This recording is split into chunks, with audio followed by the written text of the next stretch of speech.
अस्सलाम dear students, कैसे हैं आप? सब खैरियत से हैं? आज हम ए लेवल फिजिक्स का बहुत ही ज़्यादा इंटरेस्टिंग टॉपिक डिस्क्राइबिंग वेव्स जो है वो डिस्कस करने वाले हैं। तो स्टार्ट करते हैं। अच्छा स्टूडेंट, बेसिकली ये है कि वेव्स वाइब्रेशन की वजह से पैदा होती हैं, ठीक है ना। तो हम अगर देखें तो हमारे यहाँ हर जगह वेव्स ही सराउंडिंग में पाई जाती हैं। किस तरह? क्योंकि हमारे पास तकरीबन हर मीडियम में डिस्टर्बेंस पैदा हो रही है। मतलब अगर हम एयर की बात करें, ठीक है, तो एयर में भी डिस्टर्बेंस पैदा हो रही है। इसके अलावा अगर वाटर की बात करें तो वाटर में डिस्टर्बेंस कंटिन्यू पैदा होती रहती है, ठीक है। इस तरह अगर ज़मीन की बात करें, अगर हम अर्थ की बात करें, ठीक है, तो हवा की बात करें तो डिस्टर्बेंस पैदा हो रही है, वाइब्रेशन पैदा हो रही है। जैसे ही वाइब्रेशन पैदा होगी तो हमारे पास वेव्स पैदा होना शुरू हो जाएंगी, स्टार्ट हो जाएंगी। पानी में भी हमारे पास डिस्टर्बेंस कंटिन्यू पैदा होती है, वाइब्रेशंस होती हैं, तो इसकी वजह से वेव्स पैदा होती हैं। और इसी तरह अर्थ में, ज़मीन में हम देखें तो उसको हम सीज़मिक वेव्स कहते हैं, ठीक है, जो हमारे पास अर्थक्वेक वगैरह के दौरान आती हैं। तो इसका मतलब यही है कि किसी भी मीडियम के अंदर अगर हमारे पास वाइब्रेशन या डिस्टर्बेंस पैदा होगी तो उसके हिसाब से उसी के मीडियम में रेलेवेंट वेव्स पैदा होंगी, ठीक है। तो ये देखो, इन्होंने बताया हुआ है कि अगर हम, जैसे वो मिसाल दे रहा है कि अगर हम जो गिटार है उसके स्ट्रिंग को प्लग करें, स्ट्रिंग हमारे पास इक्विलिब्रियम पोजीशन में स्ट्रेट होते हैं गिटार के स्ट्रिंग को जैसे हम प्लग करते हैं, डिस्टर्ब करते हैं तो वाइब्रेट करता है। और हमें पता है कि वाइब्रेशन की वजह से वेव्स पैदा होती हैं, ठीक है, वाइब्रेशन की वजह से वेव्स पैदा होती हैं, ठीक है ना। अच्छा, वाइब्रेशन की वजह से वेव्स पैदा होती हैं हवा में। ये जो वाइब्रेशन हैं, ये इनकी वजह से वेव्स होती हैं वो अलग अलग किस्म की होती हैं, ठीक है ना। इलेक्ट्रोमैग्नेटिक वेव्स भी होती हैं, सीस्मिक वेव्स होती हैं, हमारे पास साउंड वेव्स होती है, ठीक है। और हमारे पास अलग अलग डिफरेंट किस्म की, मीडियम पर डिपेंड करता है। अच्छा, वो कहता है कि भाई हमारे पास जो वेव है जो कंटिन्यू मूव करती रहती है एक मटेरियल से दूसरे मटेरियल में, ठीक है, तो उसको हम प्रोग्रेसिव वेव कहते हैं।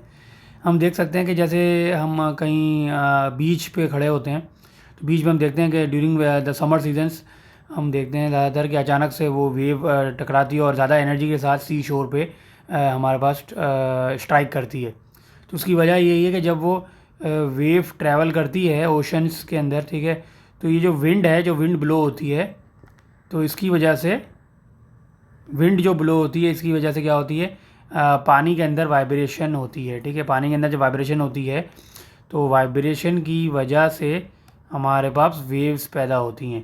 तो जब वेव्स पैदा होती हैं तो ये अपने अंदर एक एनर्जी स्टोर कर लेती है, और जैसे ही ये सी शोर पे टकराती हैं, स्ट्राइक करती हैं, तो वो बहुत ज़ोर से आवाज़ इसी वजह से आती है कि वो एनर्जी अपनी डिसिपेट करती है, एनर्जी लॉस करती हैं जो उन्होंने ड्यूरिंग द ट्रैवल गेन की होती है। वो यही फिर हमारे पास सी साइड पे पानी की मिसाल दे रहा है कि वेव बनती हैं, तो वो हम सरफेस ऑफ द सी पे इसको हम देख सकते हैं। अच्छा, फिजिक्स के अंदर जो है फिर वेव्स ही को हम पहले तो हम देखते हैं कि वाइब्रेशन हो रही है, ठीक है। इक्विलिब्रियम पोजीशन से अगर कोई भी मैटर का पार्टिकल मूव कर रहा है, डिस्टर्ब हो रहा है, तो वो हमारे वेव बना रहा है। और फिर वेव्स को जो फिर हम अलग अलग टाइप्स में ब्रेक कर देते हैं। लाइट वेव्स आ जाती हैं, साउंड वेव्स आ जाती हैं, और इस तरह डिफरेंट चीज़ें आ जाती हैं, ठीक है। और हमारे पास अच्छा सुनिए, वो कह रहा है कि अब आइडियल वेव जो होगी उसकी उसने पैरामीटर्स बताए होंगे, क्या क्या पैरामीटर्स हो सकते हैं, और वो अक्सर सवालों में भी पूछते हैं, ठीक है। तो हम देखते हैं कि हमारे पास सबसे पहले जो देखते हैं डिस्प्लेसमेंट, ठीक है ना। अच्छा, अब ये हमारे पास क्या इक्विलिब्रियम पोजीशन है, ये जो मैं बना रहा हूँ यहाँ पे एक्स एक्सिस, ये तो इक्विलिब्रियम पोजीशन है या अनडिस्टर्ब पोजीशन है, ठीक है। अब हमारे पास आपने देखा होगा कि अक्सर जो अगर हम धागे को या स्ट्रिंग को भी देखें तो अगर सपोज़ करो कि ये जो एक्स एक्सिस की लाइन है, ये एक स्ट्रिंग है, ठीक है ना। ये एक स्ट्रिंग है, इसको जब हम प्लग करेंगे, ठीक है, डिस्टर्ब करते हैं, प्लग का मतलब जैसे आपने उसने स्ट्रिंग गिटार की भी मिसाल दी थी, प्लग करते हैं, डिस्टर्ब करते हैं तो क्या करता है, ऊपर नीचे जाता है ना, ठीक है। कुछ हमारे पास ऊपर जाते हैं वेव्स के, और वेव्स बनती है, और कुछ हिस्सा ऊपर जाता है, कुछ हिस्सा नीचे जाता है, ठीक है। इसी तरह हमारे ऊपर जाता है और नीचे जाता है। तो ये देखो, इस तरह हमारे पास क्रेस्ट और ट्रफ बनते हैं, ठीक है। ये जो टॉप पार्ट होता है इसको हम क्रेस्ट कहते हैं, ठीक है। और जो नीचे वाला पार्ट होता है उसको हम ट्रफ कहते हैं, ठीक है। ये इसी तरह हमारे पास, क्योंकि ये डिस्टर्ब हो चुकी है, हमारे पास इक्विलिब्रियम पोजीशन डिस्टर्ब हो चुकी है, तो क्रेस्ट और ट्रफ बनना शुरू हो गए, ठीक है। कुछ हिस्सा टॉप पे जाएगा, कुछ हिस्सा बॉटम पे जाएगा, ठीक है। और इसके कुछ पैरामीटर्स हैं वो देखते हैं। अच्छा, तो डिस्प्लेसमेंट क्या होगी? डिस्प्लेसमेंट मतलब फासला, ठीक है। अगर लीनियर, हमने काइनेमेटिक्स में भी देखा था कि कोई भी अगर पार्टिकल या कोई भी ऑब्जेक्ट जो फासला तय करता है, ठीक है। तो सपोज़ करो एक वेव का पार्टिकल हम यहाँ ले रहे हैं, ठीक है, वो चलते चलते चलते चलते चलते चलते चलते चलते चलते वो अगर ट्रैवल करते यहाँ तक आ गया, ठीक है, तो उसने सिर्फ फासला तय किया। तो ये जो फासला होगा वो जो तय करेगा, ठीक है, ये जो फासला होगा वो मतलब वो लेबल करना चाह रहा है। ज़रूरी नहीं है, डिस्प्लेसमेंट तो कुछ भी हो सकता है, लेकिन उसने एक समझाने के लिए बताया है कि डिस्प्लेसमेंट असल में क्या है, फासला, ठीक है। तो जो हमारे पास अनडिस्टर्ब पोजीशन से जो फासला तय कर रहा है वो नॉर्मल डिस्प्लेसमेंट कहलाएगा, ठीक है। अनडिस्टर्ब पोजीशन ये वाली थी, अनडिस्टर्ब पोजीशन ये वाली थी, और वो फासला तय करके जब यहाँ पे आ गया तो वो क्या कहलाएगा, डिस्प्लेसमेंट, ठीक है। अच्छा, वेवलेंथ क्या कहलाएगी, देखो वेवलेंथ बहुत सिंपल है, यानी कि जो हमारे पास पार्टिकल है वो अब जो है वो टॉप से बॉटम पे जाने वाला है, ठीक है। तो ये टॉप पे आया फिर ये बॉटम में जाएगा, ठीक है। तो ये जो पोजीशन है, ठीक है ना, यानी कि हम ले सकते हैं एक क्रैश से दूसरे क्रैश, ठीक है। क्रैश टू क्रैश एक वेवलेंथ होगी, ये भी क्रैश है और ये भी क्रैश है, ठीक है। तो क्रैश टू क्रैश एक वेवलेंथ होगी, ये हम कह सकते हैं कि ये वेवलेंथ होगी। और इस तरह ये भी कह सकते हैं ट्रफ टू ट्रफ। तो अगर हम कह लेंगे ये यहाँ से लेके यहाँ तक, ये भी ट्रफ है और ये भी एक ट्रफ है, ठीक है। तो यहाँ से लेके यहाँ तक भी एक वेवलेंथ कहलाएगी, ठीक है। तो बच्चों ये बड़ा आसान था वेवलेंथ। अब हम देखते हैं एम्पलीट्यूड। अच्छा, एम्पलीट्यूड कहते हैं, amplitude is a maximum displacement, ठीक है। मैक्सिमम डिस्प्लेसमेंट को हम एम्पलीट्यूड कहते हैं, ठीक है। तो अब देखो कि ये जो पार्टिकल है, देखो ये मैक्सिमम ऊंचाई यहाँ तक ही जा रहा है, ठीक है। यहाँ पर भी देखो ये यहाँ तक ही गया था, ठीक है, मैक्सिमम मतलब क्रैश के लेवल तक, ठीक है ना। क्रैश के बाद तो ऊपर आप नहीं जा सकते। तो ये जो था वो हमारे पास अनडिस्टर्ब पोजीशन था। अब डिस्टर्ब हुआ जब, तो पार्टिकल ने ऊपर ट्रैवल करना शुरू किया और ये मैक्सिमम ऊंचाई तक गया। तो ये वाली जो हाइट कहलाएगी, ठीक है, वो उसने लेबल भी किया है कि ये जो हाइट कहलाएगी, ठीक है, अनडिस्टर्ब पोजीशन से लेके यानी मीन पोजीशन से लेके हमारे पास मैक्सिमम डिस्प्लेसमेंट तक वो एम्पलीट्यूड कहलाएगा, ठीक है बच्चों। तो ये सारी चीज़ें हैं हमें देखनी है, और इसी तरह फिर हम नेक्स्ट वीडियो में देखते हैं कि फ्रीक्वेंसी क्या होता है और टाइम पीरियड क्या होता है, ठीक है। अच्छा बच्चों, ये बड़ी खास टर्म्स हैं। एक कंप्लीट ऑक्सीलेशन के लिए हमारे पास जो टाइम कोई भी पॉइंट लेगा, एक पॉइंट है वो वाइब्रेट कर रहा था, उन्होंने बताया था कि अनडिस्टर्ब पोजीशन से वो डिस्प्लेसमेंट तय कर रहा है, टॉप भी जा रहा है, क्रैश पे भी ट्रैवल कर रहा है और ट्रफ पे भी ट्रैवल कर रहा है। तो एक one complete oscillation of a point in a wave, ठीक है, वो हमारे पास टाइम पीरियड कहलाएगा। तो it is a time taken for a point to move from one particular position and return to the same position moving in the same direction. तो वो यही था कि हमारे पास हमने देखा था कि हम इसको वेवलेंथ की टर्म में भी देख सकते हैं, ठीक है, यानी कि ये हमारा स्टार्टिंग पॉइंट था, ठीक है, और पार्टिकल ने वापस एक्स एक्सिस पे आ गया और फिर वापस नीचे ट्रफ से जाते हुए वापस हमारे एक्स एक्सिस पे रिटर्न हो गया। तो देखो ये हमारे पास क्या है, ये हमारा पॉइंट है स्टार्टिंग का और ये हमारा पॉइंट है एंड का, ठीक है ना। तो ये हमारे पास टाइम पीरियड कहलाता है, कितना टाइम लिया उस पार्टिकल ने इस इनिशियल पोजीशन वापस उसी सेम इनिशियल पोजीशन पे आने के लिए। तो वो टाइम जो है वो हमारे पास टाइम पीरियड भी कहलाता है, ठीक है। ये वेव का टाइम पीरियड होता है और इसी का जो रेसिप्रोकल होता है, ठीक है, यानी इसी को मैं अगर 1/t कर लूँ, इसी को 1 टाइम पीरियड में कहते हैं, तो वो फ्रीक्वेंसी कहलाता है। तो फ्रीक्वेंसी क्या है, असल में ऑक्सीलेट कर रहा है ना, वेव ऑक्सीलेट कर रही है, तो पर सेकंड में जितनी ज़्यादा ऑक्सीलेट करेगी उतनी ज़्यादा फ्रीक्वेंसी होगी। मकसद के नंबर ऑफ ऑक्सीलेशंस, ठीक है, नंबर ऑफ ऑक्सीलेशंस जितने ज़्यादा होंगे, ठीक है, पर सेकंड में तो फ्रीक्वेंसी भी उतनी ही ज़्यादा होगी, ठीक है। एक सेकंड में जितना ज़्यादा वेव ऑक्सीलेट करेगी तो फ्रीक्वेंसी भी वेव की उतनी ही ज़्यादा कहलाएगी। वो हम एक साइंटिस्ट था हर्ट्स, तो उसने बहुत ज़्यादा काम किया था वेव के ऊपर, तो उसी के हिसाब से यूनिट इसका है, हर्ट्स के नाम पे है, ठीक है। और एक हर्ट्स जो है वो 1 ऑक्सीलेशन पर सेकंड कहलाता है, ठीक है। और इसी अगर हम कहेंगे 1 किलोहर्ट्ज़, इसका मतलब वेव की फ्रीक्वेंसी बहुत ज़्यादा है, यानी कि 1000 ऑक्सीलेशन पर सेकंड, ठीक है, 1000 ऑक्सीलेशन पर सेकंड। और इसी तरह अगर एक्सपोनेंट 6 हो 1 मेगाहर्ट्ज़, तो हम कहते हैं कि 1 लाख ऑक्सीलेशंस पर सेकंड, ठीक है। 1 हर्ट्ज़ का मतलब ये हमें समझना है कि 1 हर्ट्ज़ का मतलब क्या होता है, 1 ऑक्सीलेशंस पर सेकंड। तो फ्रीक्वेंसी क्या होती है, रेसिप्रोकल होती है टाइम पीरियड का, वो हो जाएगा फ्रीक्वेंसी इक्वल टू 1/t। जितनी ज़्यादा ऑक्सीलेशन एक सेकंड में होंगी, वेव की फ्रीक्वेंसी उतनी ही ज़्यादा होगी। जो स्टूडेंट यहाँ पे इसने बताने की कोशिश की है कि फ्रीक्वेंसी किस तरह मेजर करते हैं, ठीक है। तो इंस्ट्रूमेंट हमारे पास होता है कैथोड रे ऑस्किलोस्कोप, ठीक है, कैथोड रेज ऑस्किलोस्कोप, यानी कि बेसिकली जो है वो कैथोड रे ऑस्किलोस्कोप से, कैथोड रे नाम से जाहिर है, कैथोड का मतलब ये नेगेटिव चार्जेस को बेसिकली ऑस्किलोस्कोप यानी डिस्प्ले करता है, ठीक है। तो नेगेटिव चार्जेस को स्क्रीन पे डिस्प्ले करता है, या हम कह सकते हैं कि वोल्टेज को, कैथोड रेज असल में नेगेटिव पार्टिकल्स से बनती हैं, ठीक है। तो उसमें बहुत सारी चीज़ें कैथोड रे ऑसिलोस्कोप किस तरह बनता है वो हमारे कोर्स में शामिल नहीं है। बस हमें ये देखना है कि वोल्टेज से हमें फ्रीक्वेंसी कैसे हासिल होगी और कैसे हम कैलकुलेट करेंगे फ्रीक्वेंसी कैसे आएगी, ठीक है ना।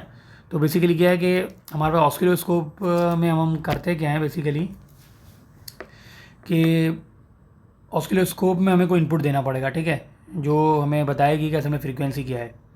तो सबसे पहले हम क्या करेंगे, जैसे हम साउंड वेव प्रोड्यूस करेंगे, ठीक है ना, मकसद। अच्छा, बेसिकली हम क्या करें, ट्यूनिंग फॉर्क ले रहे हैं बेसिकली, क्योंकि हम ऑसिलोस्कोप को इनपुट दे रहे हैं ना, ऑसिलोस्कोप को वोल्टेज की वेव बनानी है। ऑसिलोस्कोप को जिस तरह वेव बना के हमें देगा, ठीक है, तो वेव किस तरह बना के देगा, डायरेक्ट तो नहीं होगा। किसी भी चीज़ को डिस्प्ले करने के लिए अगर ये आउटपुट हमें चाहिए, ये हमें फ्रीक्वेंसी या वोल्टेज चाहिए, तो हमें क्या करना पड़ेगा, हमें कुछ इनपुट तो देना पड़ेगा। तो ये ट्यूनिंग फोर्क होता है। ट्यूनिंग फोर्क क्या होता है, प्योर म्यूज़िकल नोट प्रोड्यूस करता है, ठीक है ना। हम मतलब हमारा जो वोकल कॉर्ड है, ठीक है, वो भी वाइब्रेट करते हैं तभी आवाज़ आती है, लेकिन वो इतनी ज़्यादा प्योर नहीं होती, उसको डिटेक्ट करना इतना आसान नहीं होता, ठीक है ना।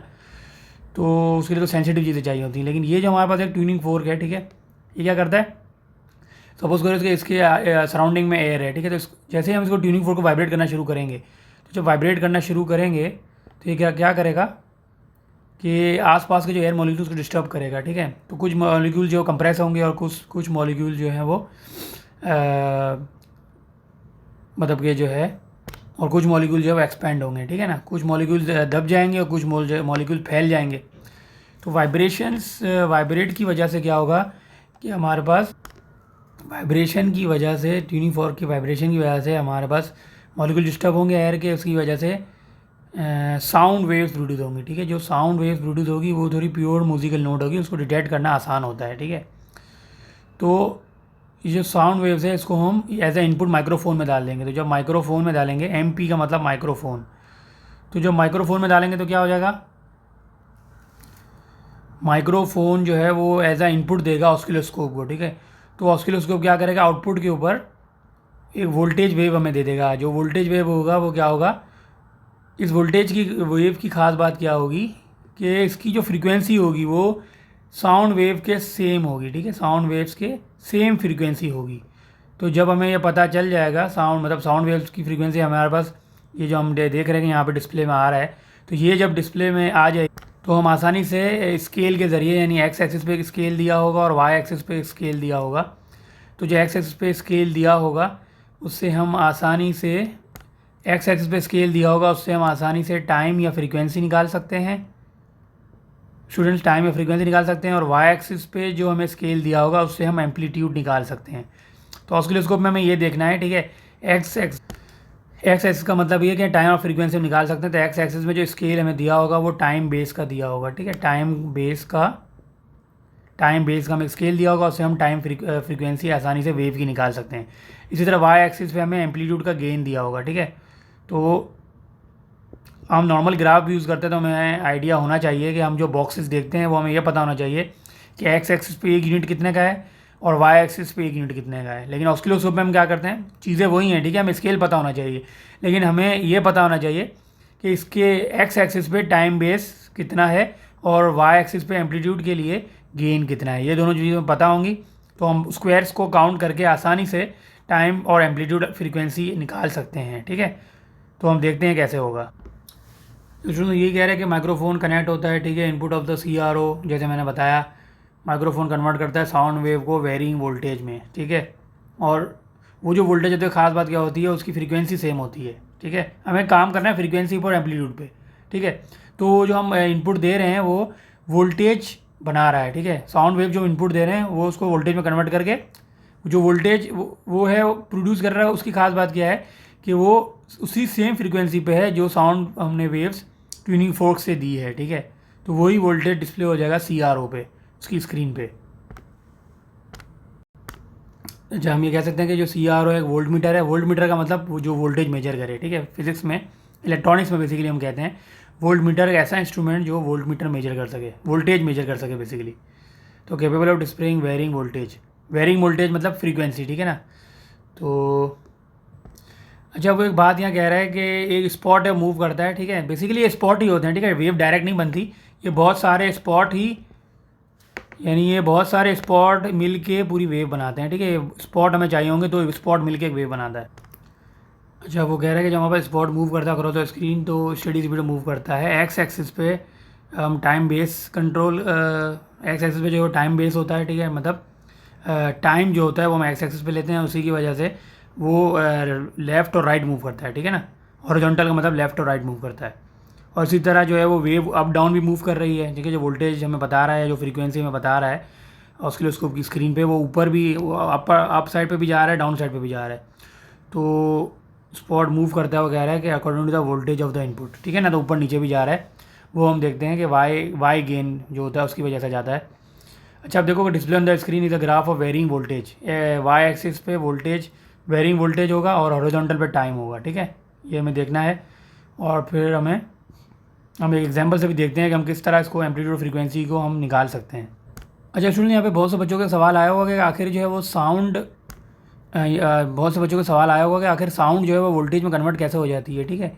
तो ये थोड़ा सा मैं बता दूँ, थोड़ा इंटरेस्टिंग हल्का सा, इतना हम अंदर नहीं जाएंगे, लेकिन यह है कि साउंड जो वोल्टेज में इस तरह ट्रैवल होती है, इसको हम ट्रांसड्यूसर भी कहते हैं, ठीक है। ट्रांसड्यूसर जो होते हैं वो क्या करते हैं, एक मीडियम को दूसरे मीडियम की वेव में कन्वर्ट करते हैं, साउंड को वोल्टेज में कन्वर्ट करते हैं। अब यहाँ पे हमारे मैग्नेट्स होते हैं डिफरेंट किस्म के, यानी जो साउंड वेव में टकरा रही है, ठीक है, या साउंड वेव जो आती है वो हमारे पास मैग्नेट होते हैं, परमानेंट मैग्नेट। और यहाँ पे फिर कॉइल्स का भी हिसाब होता है, ठीक है। यहाँ कॉइल्स का मतलब तार लगी होती हैं, ठीक है ना।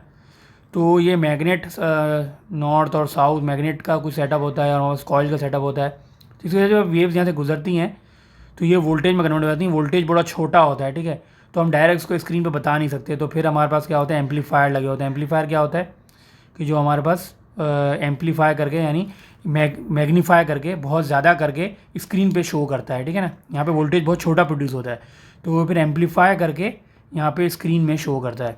तो इस तरह हमारे पास साउंड टू वोल्टेज की कन्वर्जन होती है। लेकिन ये बात आपको समझने के लिए याद होना चाहिए, लेकिन this is not the part of your topic. हमें बस डायरेक्ट रिजल्ट जो स्क्रीन पर दिख रहा है उससे ही से कैलकुलेशन करनी है।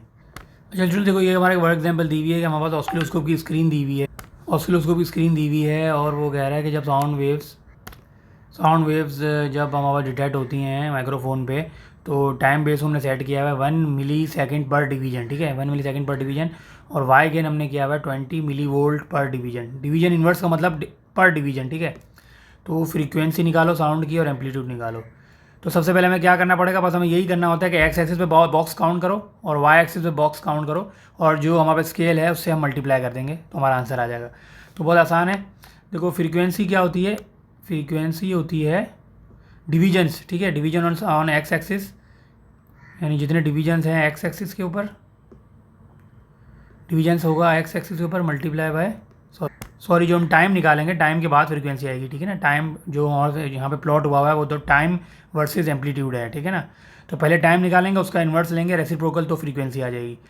तो एक्स एक्सिस पे जो डिवीजन है टाइम किससे कैसे आएगा, division on x axis multiplied by the time base जो हमने सेट किया हुआ है, ठीक है। तो बहुत ही आसान है। देखो कि अगर हम जो है, अगर मैं यहाँ पे इसको ज़ीरो ले रहा हूँ, ठीक है, ये हमारे पास ज़ीरो है, ज़ीरो की लाइन है। अब देखो वेव यहाँ से स्टार्ट हो रही है, ठीक है, वेव यहाँ से स्टार्ट हो रही है और वेव यहाँ ख़त्म हो रही है, ठीक है। तो यहाँ टाइम पीरियड तो ये होगा इसका, ठीक है, यहाँ से यहाँ तक इसका टाइम पीरियड होगा। तो ये देखो असल में कितने बॉक्स आ रहे हैं, ठीक है, ये बॉक्स आ रहे हैं 1 2 3 और 4, ठीक है, मतलब 4 डिवीजन्स आ रहे हैं। तो हम यहाँ लिखेंगे कि 4 divisions multiply by time base, उसने हमें बताया हुआ था कि 1 मिली सेकेंड पर डिवीजन, ठीक है। तो ये होगा 1 मिली सेकेंड। अच्छा 4 डिवीजन, मैं इसका डी लिख रहा हूँ यहाँ पे, और 1 मिली सेकेंड पर डिवीजन, इसका भी डिवीजन का डी। तो यहाँ पे जब डिवीजन कैंसिल हो जाएगा, डिवीजन कैंसिल हो जाएगा, तो क्या बचेगा 4 मल्टीप्लाई बाय 1 मिली सेकेंड, यानी कि 4 मिली सेकेंड। ये हमारे पास टाइम पीरियड आ जाएगा इस वेव का, गिवन वेव।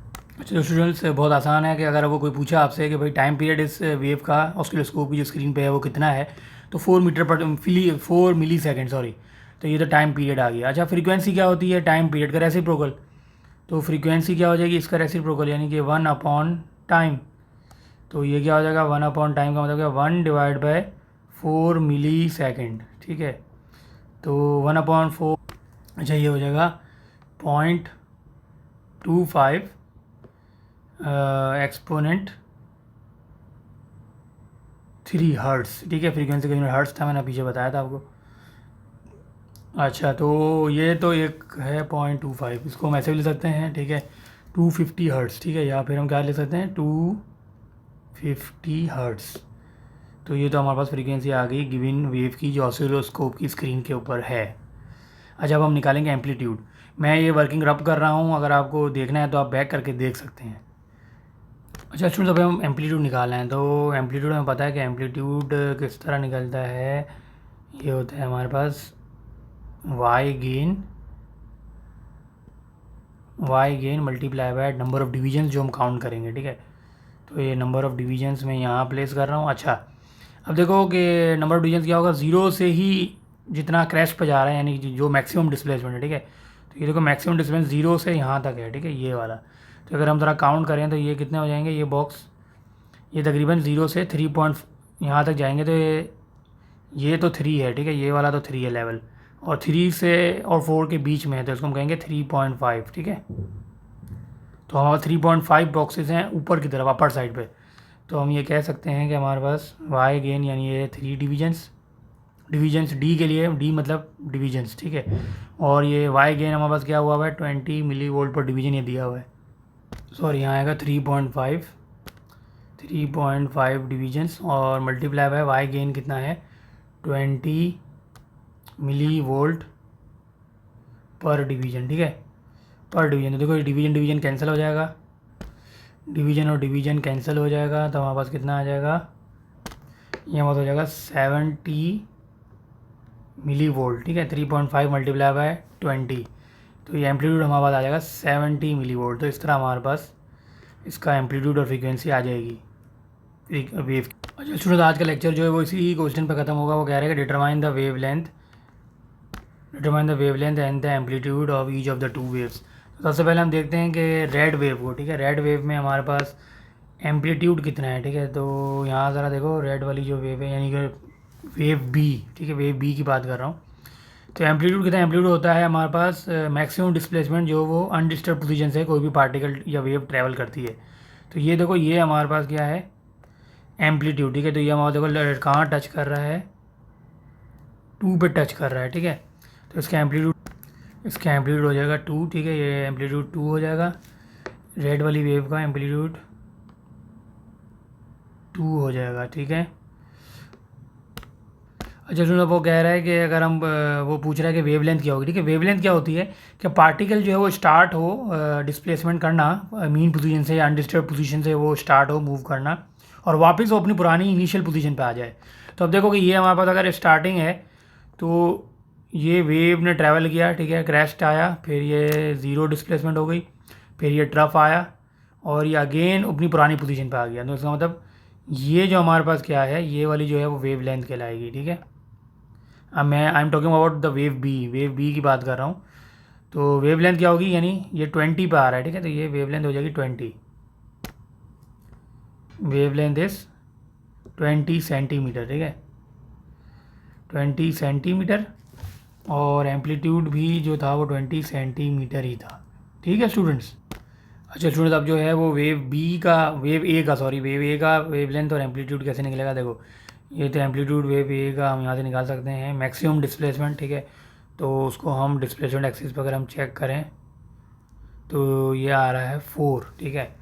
तो ए की वेव है, उसका एम्पलीट्यूड आ रहा है 4 सेंटीमीटर, ठीक है। अच्छा, इसी तरह हम वेव लेंथ भी निकाल, देखो वेव लेंथ के लिए क्या होगा कि पार्टिकल स्टार्ट हो अपनी कोई पोजीशन से और वापस पुरानी पोजीशन पे आ जाए। तो देखो अगर ये पार्टिकल यहाँ पर है तो ये वापस यहाँ पर आ रहा है, ठीक है। तो ये वाली जो है वो ये वेव लेंथ कहलाएगी, ठीक है ना। वेव ए के लिए ब्लू वाली जो वेव है उसके लिए जो वेव लेंथ होगी वो यहाँ तक कहलाएगी। तो 0 से 15 तक जा रहा है, ठीक है, ये देखो 15 तक। तो हमारे पास वेव लेंथ क्या हो जाएगी, 15 सेंटीमीटर, ठीक है स्टूडेंट्स। बहुत ही आसान था। अच्छा, उम्मीद है मैंने बहुत अच्छे तरीके से कोशिश की है वेव इंट्रोडक्शन और वेव्स की जो पैरामीटर्स हैं वो समझाने की। तो if you have any comments do let me know. हमारे ए लेवल फिजिक्स और मैथ्स के चैनल को ज़रूर लाइक करें और सब्सक्राइब करें और अपने दोस्तों में शेयर करें ताकि they can also get benefit from these educational academic videos.